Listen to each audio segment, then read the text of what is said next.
Good morning, everybody, and welcome to the fourth episode of our Lumiere Learning Monday series, Business Unusual.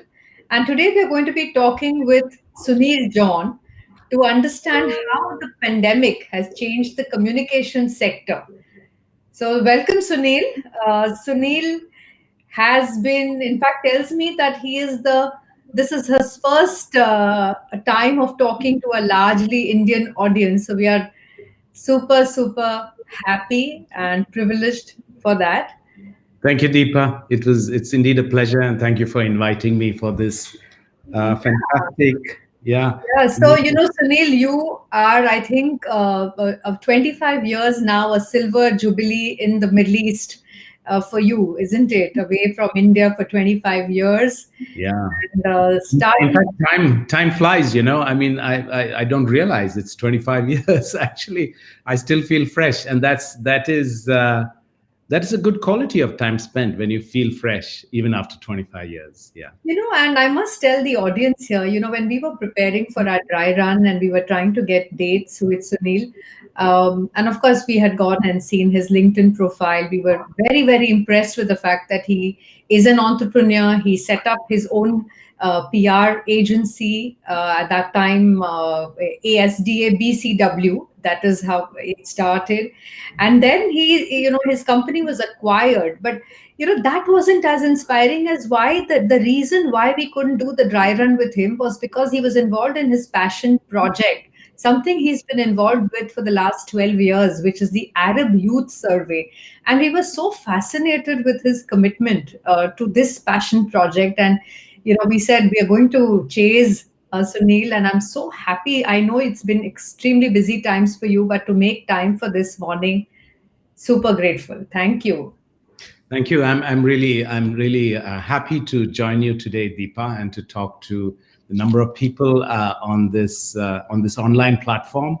It is indeed I've shied away from Indian audiences, though I'm very proud Indian, and I'm happy to fly the flag of India. But this is a different occasion, and the subject interested me in terms of the impact of the pandemic in the sector that I work. And I said, why not? And then one of your colleagues, actually, Rohan Singikar, Yes. the son of my very good friend from Pune, Yes. Sanjeev, Yes. is special to me, and he'd made the request, and I said, why not? Yeah. How could you refuse, Rohan? How could I refuse? Yes, lovely. So Sunil, we'll dive straight in and try and understand a little bit about your time up to this point, where specifically I want to understand how getting into a new culture, particularly when you're doing PR, is all about people. So having a very astute sense of intercultural relations becomes so important. What is it? How was the initial years as you were trying to understand the lay of the land? What made it harder? What made it easier? If you can tell us a little bit about that journey in terms Yeah. of understanding a mindset and a culture so different from ours, or maybe similar, I don't know. Looking to understand. Yeah. My journey didn't, as you know, my journey started in India, in two cities, in the cities of Hyderabad, where I studied. Uh-huh. Uh, I did a master's program in communication and journalism from the famed Department of Journalism in Osmania University, Wow. where a number of journalists and communication professionals emerged. Many of them working in different parts of the world. That's where I did, and I in fact majored in my second year in public relations. But the time when I came into the market in the early 80s, journalism was the profession everybody was looking at. That's the time when you had doyens of journalism like the Ramnath Goenka. Of course, at that time he was no more. The famous investigative journalism brand of Indian Express, the great Arun Shourie, the Prem Shankar Jha's of the world, the Vinod Mehtas of the world. Those were inspirational people, and I went into journalism because I wanted to create change, and that was that And having done a master's program in journalism, I was trained to do that. So I worked in a newspaper called the Deccan Chronicle in in Hyderabad for a good 3 years. Actually, that's where I really began my journey in communications, I would say. Wow. Uh, and those were early days where Hyderabad was a city of science. It had so much of research and development units. It had the famous ICRISAT on agricultural research in semi-arid tropics. There was the DRDO organizations. There was the nuclear fuel complex, and there was of course CCMB, which is Center for Cellular and Molecular Biology. I was a science graduate before I did my master's, so I had a science background. And as I came in as a cub reporter in this newspaper, run by very senior people, the first thing they said is go and crack. They never had a science reporter, and I was the first science reporter of that newspaper.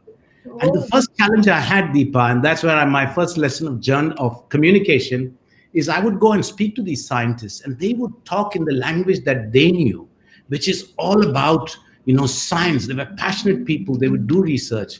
And then I would sit down in my typewriter those days, no computers, and I would say, what am I going to tell a very lay audience? Yeah. And then I still remember my professor's first lesson. In journalism, you got to target the common denominator, the lay people. And that's where I had to make sense and relevance to my audience. So what I would do is actually simplify some of this very scientific, kind of thinking process or research work to bring it of relevance to a lay audience that I was writing for. That's what is the heart of communications, really. Yeah. That, whatever you do, whatever you communicate, you need to link people. You need to bring people together. You need to build awareness and understanding and changing behavior. So those were early days, 3 years. And then I moved into investigative journalism, which was my first love. Got into a lot of trouble because I would expose a lot of things. And then, and of course, for good reason. But that's when I think I got an interesting proposition to work for a public sector organization called the Indian Oil Corporation. That's when I moved to Bombay. And it's one of the largest companies in India. And my first job, as my boss at that time told me, is that your job is not to market oil, it is to conserve the use of oil. And that was, it's another communication lesson.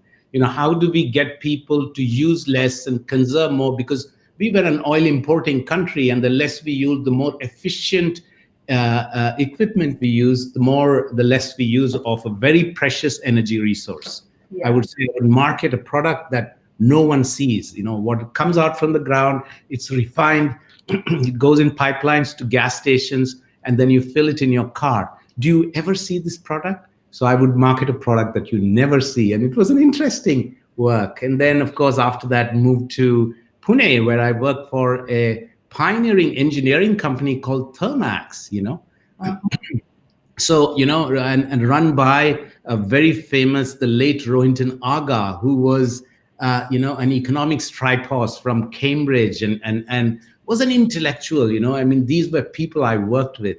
And then, of course, that's when, the bug of moving to a foreign land came. And I've been in Dubai now for 94 years. So the sum and substance, Deepa, what I wanted to tell you, that I am a product of the great Indian education system, that I have not studied in any foreign university, that I am very proud to say that, several of my alma maters that I've studied in have actually created a product that is of great relevance, that I have been able to succeed with what I do here in the city of Dubai and in the market of the Middle East, which is its own story.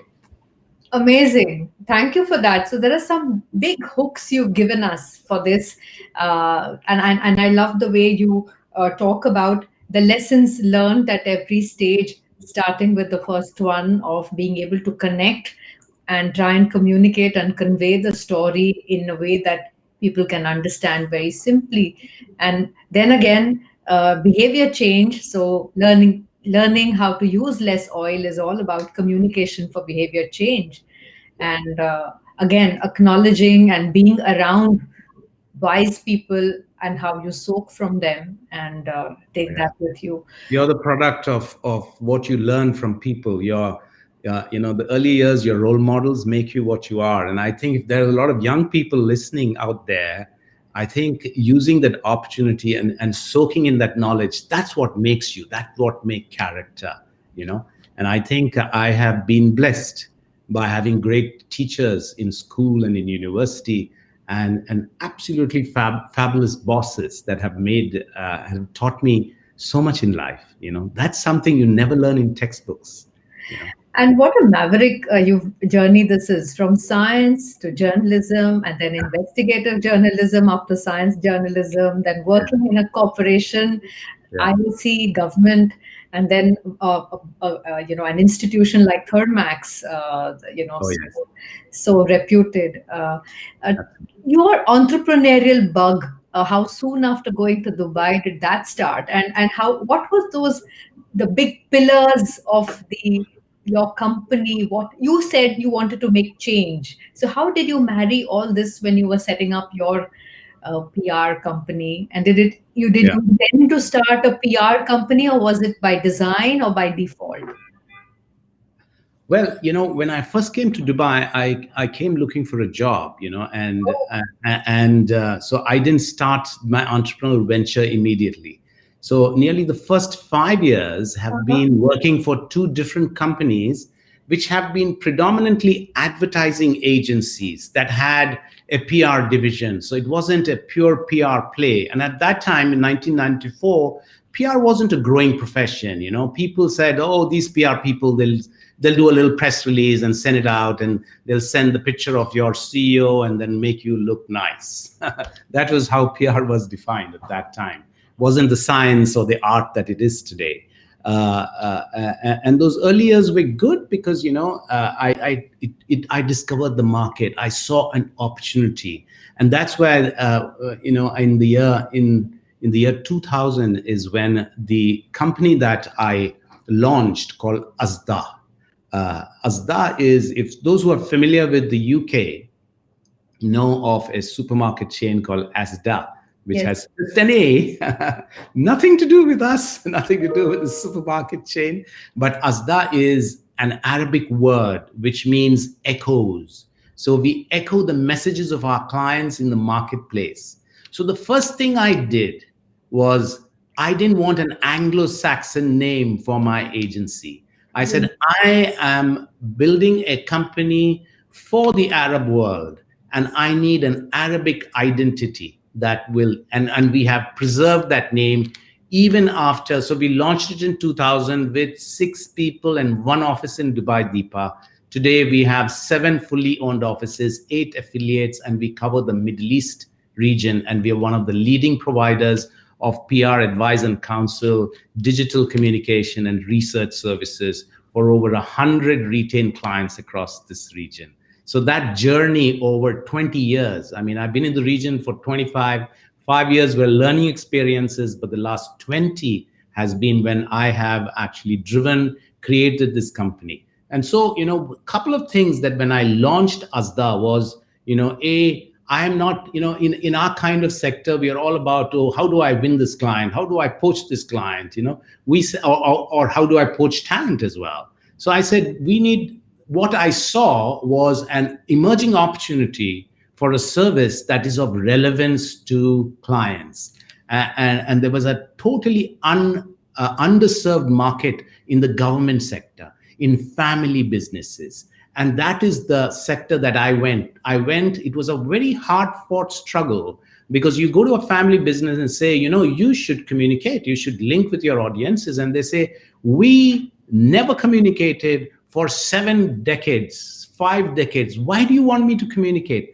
And most of these family businesses would say, I would suffer from what is called tall poppy syndrome, which is, stay down, do your business, make your money, go for your holidays during summer in Europe. That was the general kind of, business. And say, oh, you make noise and people will notice you. And then, somebody would come and chop that little poppy lifting its head. But I said we are now living in a very changing world. So it worked on a few, it didn't work on a few, but that's where we started. We said, let's create our own market. So it's the Arabic identity, creating your own market. And then the third and the most important thing is to attract Arabic talent.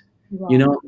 There was none, way back 20 years ago. There were a few people who were generally kind of translators. But then, when we said, let's get these people, let's make PR an attractive profession, train them. But of course, when you come to Dubai, and you come often, Deepa, I know that your husband Milind actually teaches at the SP Jain over here, and Dubai is a melting pot. Yeah. I mean, these are we have 200 nationalities that live and work here. Yeah. I mean, if you go, I'm right now in my office, which is our head office in Dubai, where we have about 100 people. If you go onto the shop floor, not many nowadays because of the COVID pandemic, but there are nearly 30 nationalities that in my office alone. So, that is such an intercultural experience. There is no other such a high, cultural mix in any BCW office anywhere in the world, actually. And that makes running a company like this even more challenging, even more exciting, and even more interesting. Wonderful, wonderful. In fact, this is so inspiring. I mean, the tall poppy syndrome that you talk about and getting them to change. I mean, look at the how onerous the task must have been at that time, and also so prescient of you to think of the in a very in a very deep way and a very authentic way to connect with the name, starting with your name and then moving on to the talent to truly, I think, integrate with your market and sort of assimilate in a true sense. I think it couldn't have been possible without that kind of authenticity, Sunil. So, congratulations. I mean, of course, relevance of communication is important, but our real currency in communication is trust. Yeah. So when companies communicate, when individuals communicate, when institutions communicate, the real efficacy of that is, do people trust that communication? Do they believe in it? And if they do they actually act on it? So communication, as you know, WPP acquired my company in the year 2008. I continue to be a minority but significant partner in the firm. But they always have always kept relevance of communication and trust as what makes our business go round, and that's what made us continue to provide services to clients both in the government sector, family businesses. Of course, we have our own share of multinational who we work for as well, whether it is General Electric or Nestle or Ford Motor Company or any of these other brands, actually. Wonderful. So relevance and trust is of great importance. Authenticity, and which is one of the things that I have learned, especially during the pandemic, is that brands that have continued to communicate during the downturn. If you remember way back in the financial crisis in 2010, in 11, a lot of companies went into what is called the siege mentality. They said, oh my God, the markets are gone. And that's what we are doing right now as well. Let's cut staff, let's cut salaries, let's close down offices. This siege mentality makes you do a lot of things. And of course, foolishly, most people as well said, let's cut marketing budgets. They stop communicating. And that would be a terrible decision, because we have seen from past downturns that brands that continue to communicate, that link with people, get a disproportionate kind of reward when the market returns, when the market resumes. And that is a lesson that people should never forget during the pandemic. Continuous communication is important. And we've seen that. And this is not just for the external communications, Deepa. It's also the internal communication audiences, which is now becoming so important that, companies, institutions, governments need to communicate to their own people. And look at some of the best examples of great communication during the pandemic, even for the government. Even if certain governments took authoritarian measures of lockdowns, but they did it. Some did well, some didn't do as well. And I think the recent elections in New Zealand is a vote of Jacinda Ardern's success of doing the right kind of communication. I think she is a success because of the way she communicates. She links with people, and people trust her, and that's why they've given her such a huge mandate. Amazing. I will come also to the role of social media and how that becomes important, especially in the context of youth, Sunil, and how PR has changed with so many individuals being able to communicate by themselves or believing that they can really be their own PR person. You want to just talk a little bit about that in terms of the the risks? Do organizations also sort of get blindsided with the ability or the ease with which you can communicate, to the Yeah. competence with which you can communicate? So maybe you want to just talk about that. Sure. I mean, that's where in our sector there has been the most dramatic changes, and I wanted to see if there are any similarities between the Indian market here and the Middle East market here and the Indian market. So I spoke to my colleague over the weekend, Hmm. Deepshika Dharmaraj, who's the CEO of our BCW operations in India. And I Yeah. said, what has changed in India dramatically? And she told me about three different things. And you know Hmm. what? We are going through the same changes. And one of the things Deepshika said is how the acceleration of digital. Companies are going through a massive transformation. Yeah. What would have happened, let's say, typically, or plans would be, oh, let's do this in 5 years. They have to do it in 5 months. Yeah. And that digital transformation has not just in companies, but in the way public relations is practiced. Social. In our kind of media environment, we have what is called the peso model. The peso Mhm. model is paid, earned, shared, and owned. And when you looked at it, public relations essentially focuses on the earned side, which is if you can get an opinion editorial in a newspaper or a big news story on a television channel, you made impact, you told your story. But shared is so much about social, and that has become so very important. And owned is your own website. It's your real estate on the World Wide Web. How Yeah. often do we focus on your own media, and how do we tell our story there? Because that's where your real face is, your company's face, or is shown to the world. So we have, so now this is the, and paid, of course, is where you pay to get your message across much more prominently. And in digital world, it's all about performance marketing, as you know. Yeah. But the change is the focus on shared and owned. Yeah. I think companies are focusing so much more on how they tell their story within their own real estate, which is their website, their blogs, their podcasts, and all of those things.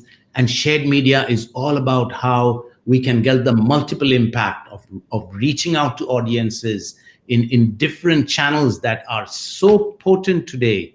Of course, these channels have both positive and negative energy.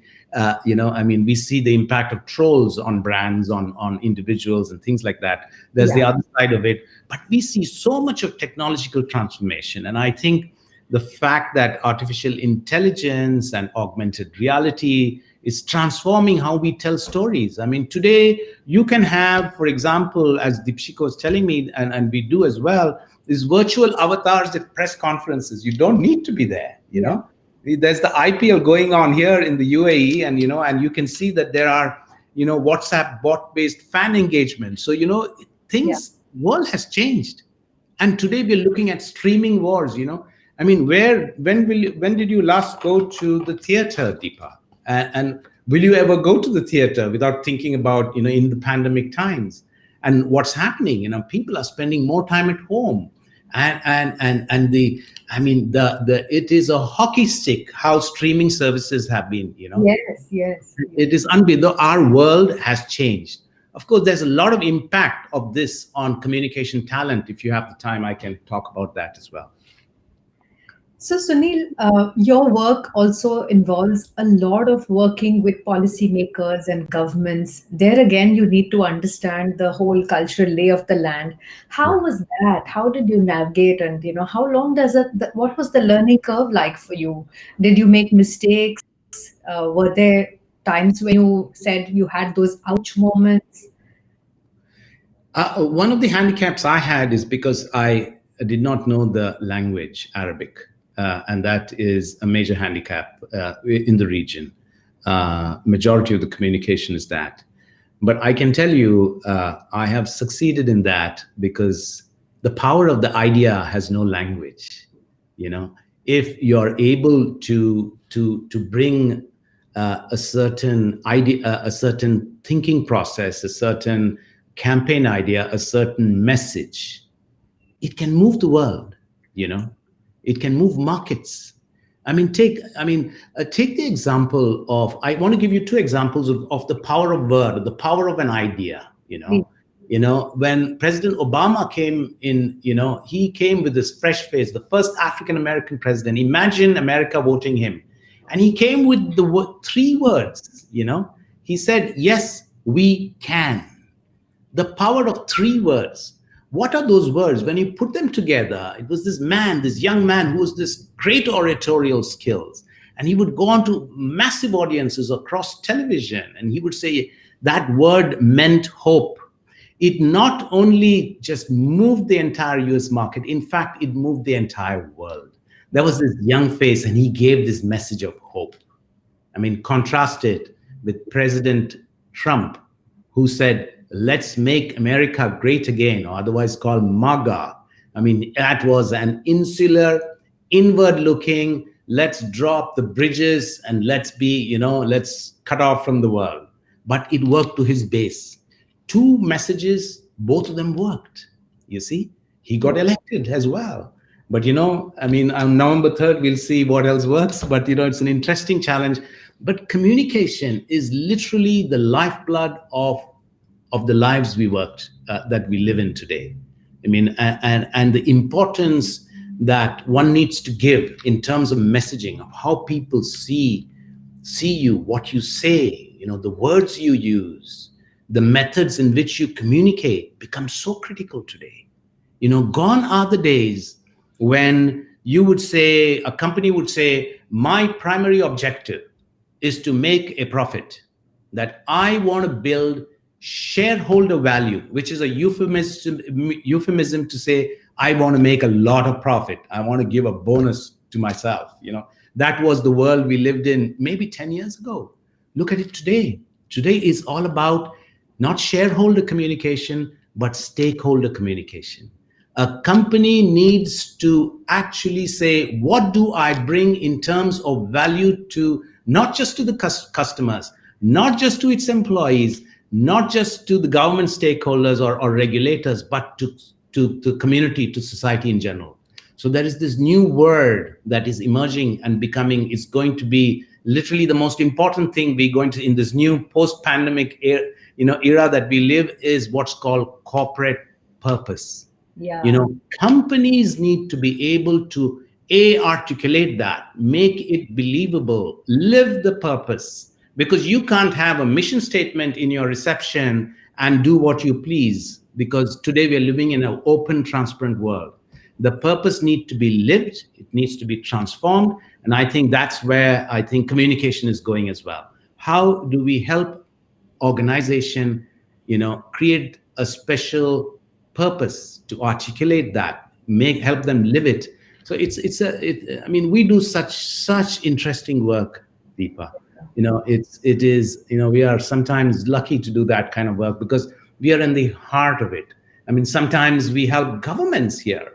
Yes. So I kind of went astray from your question. Did I have challenges about communications with governments? I think the power of the idea and the skills that communications people have is what made me sail through. And that's where I've earned my trust with my relationships with senior government people, leaders at the highest levels, companies, both multinationals, local and regional.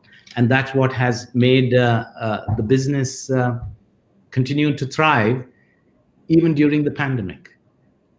Sunil, you're also one of the most decorated, highly respected, celebrated PR professionals. You won amazing awards, the Outstanding Individual Achievement Saver Award from Yeah. 2014. You won again the MEPRA Fellowship Award in 2018. And in 2016, you won the Chairman's Award, Middle East PR, again, MEPRA.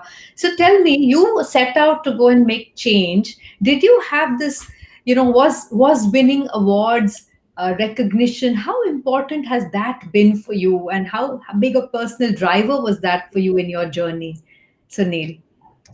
Did you see that end point? Did you say, I want to be the best? What did you see at that time, 20 years ago? One of the things from the beginning I had is that, you are a communication professional. Your job is to promote your client. So I would describe myself as the backroom boy, because the PR professional never comes in the front. He always remains in the shadows. And I think that's where, where you can orchestrate things as well, actually. So I never sought awards. I promise you, I never did. But because of what I did sometimes in the public sphere as well, most of these are peer organizations that have recognized me, so some of which I have accepted as well. But the truth, in my day-to-day work, you can have the best awards on the shelves. You can be the most decorated professional, but in our profession, you are as good as your last job. You have to be constantly on the edge. You have to be constantly innovating. You have to be constantly relevant. So, awards make no meaning in my business. It's about, what do I bring to my client today? It's like running a restaurant. You might be the most famous restaurant in the world. Yeah. But if you have a customer who's had an issue with the food you've saved on his or her plate, that person is not going to come back to your restaurant, and that person is going to tell 10, or in today's social media era, another 1,000 people never go to that restaurant. So, my job is, what do I serve my client today? Because you can do 10 great things over the last 6 months, but something went wrong over the weekend, then you lost a client. So awards don't really matter. It's what you do, what you bring to your teams, to your clients, to the environment, to society, that really matters. And that's what's driven me all the time. And I love to be a backroom boy. So I've never done, as you introduced me earlier, I never really, sought recognition, and that's why I never did any interviews. But this was, it was a learning Monday, and I like the concept that. And Deepa, your story is itself so inspirational as well, in what you have done, what you continue to do to bring more women into working environments. It's just a fabulous thing that inspired me as well. And I thought, this is the season of Navratri. Navratri is the season of learning, isn't it? So I said, I think it's a good time to talk about these things. Beautiful. Sunil, I do want to ask you, so there's so many thoughts coming into my mind. The Arab Youth Survey, and I'm very curious, what was that seed? What was the germ of the idea? How did it all start for you? And is it linked somewhere to your purpose? Oh, yes. I thank you for asking that question. As you earlier said, it is a passion project for me. And the real inspiration of doing that product, it is what we call a thought leadership initiative, which means, do something that links your brand to a product, and in this case, the Arab Youth Survey. What inspired me to do this, and this is way back in 2006, 2007, the World Economic Forum in Davos was a client of ours. We would actually help bring the Arab delegation into Davos, and there would be Middle Eastern meetings as well. And in these, what are called talk forums, a lot of people would say the Arab world is the youngest in the world. 60% of its population below the age of 30. and they would say we have to create 100 million jobs. And I was listening to that same kind of messaging over the last 6-7 years, and these wonderful people who are either government policymakers or leaders in business had no clue what these young demographic really want, what were their hearts and minds.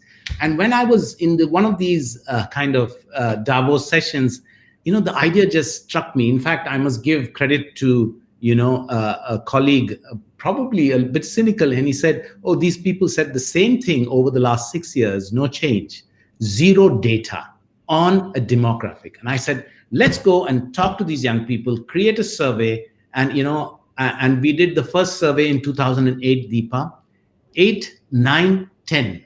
It was one of those surveys that people kind of looked at, didn't look at. But in 2011, the Arab Spring happened. And then suddenly that year, the Arab Youth Survey suddenly became an important product, because if you read the findings of the last 3 years, you could see the Arab Spring happening. And that is the power of data. Data is the new oil, as I keep telling in the region, which is so oil driven in many ways, and that, government policymakers never knew. So we had a region which was data poor, who were making policies not based on a ground up approach of, of listening to citizens to be able to understand what they want. If you do not know what the 60% of your population, which is about 200 million young Arab men and women, then you have no idea what this region is today and tomorrow. And that's what we started way back in 2008. We just launched the 12th annual survey. And it's a passion project, because you need to be able to really make it work. You need to put a lot of energy into it. You need to nurture this, grow it every year. Now we cover 17 countries, and we do 4,000 face-to-face interviews with young Arab men and women in the age group of 18 to 24. And we bring these findings out there. And in the 1 week that we launched this on October the 6th. Okay. And you can get all of the white paper, which I'd like to ask your audience to. You can go to Arab Youth Survey, download the white paper and read. We reached 700 million people in 40 countries in 9 languages. That is the kind of traction the survey got. Suddenly, it's one of the biggest thought leadership surveys ever done by our group as well. So that it's been a very worthwhile effect, because now governments are listening. The people are taking this study. We had CNN, CNBC, Financial Times, Wall Street Journal, the whole range of international media, think tanks, and across the world that actually take this study and use it in terms of their prognosis for the future. Again, it has benefited our brand. Thought leadership actually benefits brands that push that. And in some ways, we said we want to be able to drive this, provide the data for our clients for free. Everything is available on Arab Youth Survey, and then we build that credibility for our brand, and people respect us for that work that we do. This year, thank you for that. I mean, very inspiring, and I would also urge the audience to go and take a look at it, because having access to real information from the ground is something that I think the need of the hour. It allows us to sort of understand and have a global mindset. It allows us to come from a space of trust, confidence, to communicate with another human being, rather than have perceptions and myths based on fear and fear psychosis. So I think the time like these calls for this kind of an outlook and expansion of consciousness. Sunil, this would have been an important year for Dubai with the expo, and the pandemic has sort of not let all that happen, right? All the work that was going on for the... Yes, absolutely. In fact, Expo is a client of mine. In fact, we worked with the government of Dubai, with the only agency of record to actually help them with the bid process in 2012 and 13. And we continued to provide them support. And we were hoping that October is when the world comes together and makes the exposition one of the biggest successes. But clearly, right decision to push it to next year. to October. So things, we have over 190 countries participating in the expo. In fact, I saw a nice television commercial where Amitabh Bachchan was talking about the IPL, and he said, "This is just the small show. The big show is next year." And I thought that was so creatively done. I hope it was there on Indian channels too, because Expo in October 2021. By then, hopefully, we'll have a vaccine. Travel to a great extent will come back. The old ambition was to get 25 million visits in a city of Dubai. Remember, Deepa, the city of Dubai has just about 2.5 million residents. That's the population of the city of Dubai. The UAE, which is the country, has about nearly 10 million people. But a city of Dubai, which is 2.5 million people, has in 2019 had over 16 million tourists. So imagine how Dubai as an economy works. And that's why Expo 2020 was going to bring a huge boost to tourism and positioning of the city. And that has obviously been a disappointment. But the investments that goes into making an Expo is all going as per schedule. We're going to have, and I think timing wise, message is all about great words, but also about timing. I think October 2021 is a time when the entire world will come together to celebrate humanity. That we all are in this together, whether it's about talking about sustainability, about mobility, about enterprise. That's what the exposition is all about. It's about celebrating humanity. And I think my feeling is that Dubai would be a great place for the world to come and start a whole new journey. So, Neil, we are at the last 3 minutes of our show, and for all the people who are watching live and all of you who will watch recordings, I urge you to go and watch and download the work done by Sunil, by the agency, the Arab Youth Survey. Keep watching for more work and more of the news on the region that we'll get in observing. And you've given young people over here so much inspiration by saying that you kept doing the right thing, you kept going by what you believed in, doing your best piece of work to the last piece of work that you do, not really looking to be in the limelight or get the glories of awards. And all of these have happened along the way for you, which is such a beautiful message that wasn't your driver. So really a man with a purpose. You talk about companies with a purpose today, but I think that's really been what distinguishes you from and makes you the great that you are in your field of PR. Your ability to connect with people, the way you've brought in all of your multiple experiences. You give credit to the Indian education system. And I really think this way, what is real PR? What is the way you have an authentic story? How do you stay relevant? There's a lot of food for thought that you've left us with, Sunil. Any last words that you'd like young people here to sort of think of as they are reinventing themselves post-pandemic? Give them some message, Sunil. Yeah. I think since you have probably a predominantly Indian audience, and I think India is known for its young demographic as well, and I think the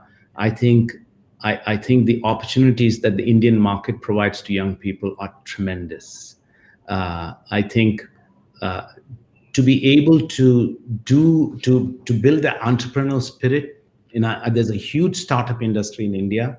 To be able to use the opportunity to educate yourself and to say that nothing is impossible, to be able to aim so high that you will never be bored in your life, to love what you do.